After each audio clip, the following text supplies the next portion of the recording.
साथीहरु तपाईहरु विभिन्न पसलहरुमा सुपर मार्केटहरुमा चाहिँ शपिङ गर्न चाहिँ जानु भएको छ।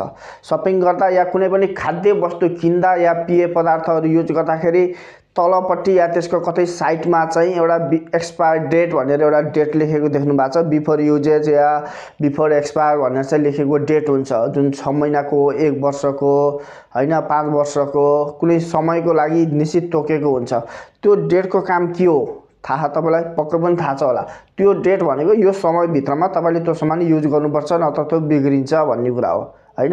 अब त्यो चाहिँ निर्धारण चाहिँ कसले गर्छ त? त्यो सामान बिग्रिन्छ यति समयपछि भनेर कसरी थाहा पाउने?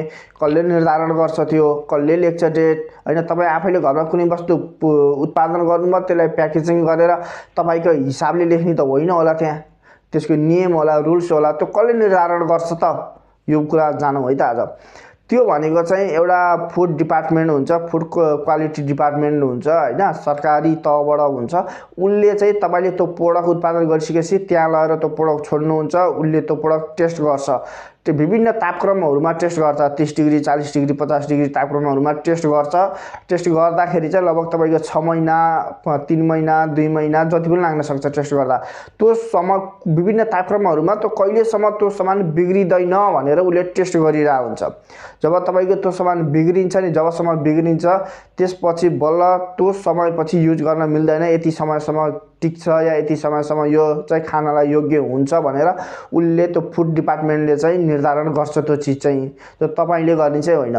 तपाईले प्रोडक्ट बनाउनुहुन्छ, लहर त्यहाँ छोड्नुहुन्छ त्यो डिपार्टमेन्टमा, फुड डिपार्टमेन्ट क्वालिटी डिपार्टमेन्टमा छोड्नुहुन्छ, अनि उले टेस्ट गरेर तपाईलाई त्यो प्रमाणपत्र दिन्छ या तपाईलाई त्यसको प्रमाणपत्र यति समय भित्रमा चाहिँ युज गर्नुपर्छ।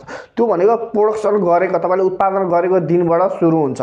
जस्तो त्यो 6 महिनाको लागि चाहिँ त्यसले चाहिँ जब 6 महिनासम्म नबिग्रिने त्यहाँ देखियो भने, हैन, टेस्ट गर्दाखेरि चाहिँ ल्याबमा चाहिँ 6 महिनासम्म टेस्ट गर्दाखेरि 6 महिना नबिग्रिने देखियो भने त्यसलाई उले चाहिँ लगभग 5 महिनासम्मको चाहिँ युज गर्नलाई छोडिदिन्छ। अलिकता अगाडि नै डेट चाहिँ एक्सपायर डेट चाहिँ राख्न अनुरोध गर्छ या राख्न लगाउँछ।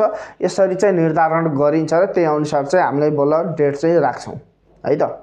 कुनै ठुलठुला कम्पनीहरुले फेरि आफैले पनि ल्याब परीक्षणहरु गराउँछन् है। आफैले परीक्षण गराएर अलि ठुलठुला कम्पनीहरुले आफ्नो विश्वसनीयताको लागि, आफ्नो प्रोडक्टको विश्वसनीयताको लागि, जनताहरु बीच एउटा बिल्ड गर्नको लागि, बोन्ड बिल्ड गर्नको लागि या विश्वास चाहिँ तिनीहरुप्रति बढी विश्वास दिलाउनको लागि चाहिँ आफैले पनि ल्याब टेस्ट चाहिँ गरिरहन्छन् ठुलठुला कम्पनीहरुले चाहिँ है। हस् त।